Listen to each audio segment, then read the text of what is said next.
ನಾ ಶ್ರೀರಾಮ್ ರೆಡ್ಡಿ ಅಂತೇಳಿ ಸರ್. ಈಗ ಏಕಾಏಕಿ ಖಾಲಿ ಮಾಡಬೇಕು ಅಂತ ಹೇಳ್ಬಿಟ್ಟು ನೋಟಿಸ್ ಕೊಟ್ಟವ್ರೆ. ರಾತ್ರಿ 11 ಗಂಟೆನಲ್ಲಿ ನೋಟಿಸ್ ಹಾಕ್ಬಿಟ್ಟು ಈಗ ಬೆಳಗ್ಗೆ 11 ಗಂಟೆನಲ್ಲಿ ಖಾಲಿ ಮಾಡಿಕೊಡಿ ಅಂತ ಹೇಳ್ಬಿಟ್ಟು ಇದು ಮಾಡ್ತಾವ್ರೆ.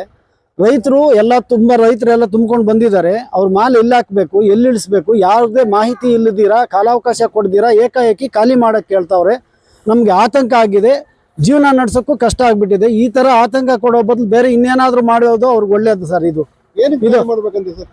ಸರ್ ಅವ್ರಿಗೆ ಕಾಲಾವಕಾಶ ಮುಗಿದಿದೆ ಅಂತ ಹೇಳ್ಬಿಟ್ಟು ಸರ್, ಅವ್ರು 55 ತಿಂಗಳು ಮುಗಿದಿದೆ ಅಂತ ಹೇಳ್ಬಿಟ್ಟು ಇದು ಮಾಡ್ತಾ ಇದ್ದಾರೆ. 55 ತಿಂಗಳಲ್ಲ 150 ತಿಂಗಳು ಬಾಡಿಗೆ ಕಟ್ಸ್ಕೊಂಡಿದ್ದಾರೆ. ನಾವು ವ್ಯಾಪಾರನೂ ಮಾಡ್ತಾ ಇದ್ದೀವಿ, ಬಾಡಿಗೆನೂ ಕಟ್ತಾ ಇದ್ದೀವಿ. ನಾವೆಲ್ಲ ಕರೆಕ್ಟ್ ಆಗಿದ್ರು ಕೂಡ ನಮ್ಮನ್ನು ಖಾಲಿ ಮಾಡ್ಸಕ್ಕೆ ಹೇಳ್ತಾ ಇದ್ದಾರೆ. ಇಡೀ ಕರ್ನಾಟಕದಲ್ಲಿ ಯಾವುದೇ ಮಾರ್ಕೆಟಲ್ಲಿ ಖಾಲಿ ಮಾಡಿಸಿರೋ ಉದಾಹರಣೆ ಒಂದೂ ಇಲ್ಲ ಸರ್. ಇದು ನಮ್ಗೆ ಮಾತ್ರ ಅನ್ವಯಿಸ್ತದ, ಹೆಂಗೆ ಇದು ಏನಿದು ಅಂತ ಗೊತ್ತಾಗ್ತಾ ಇಲ್ಲ ಸರ್.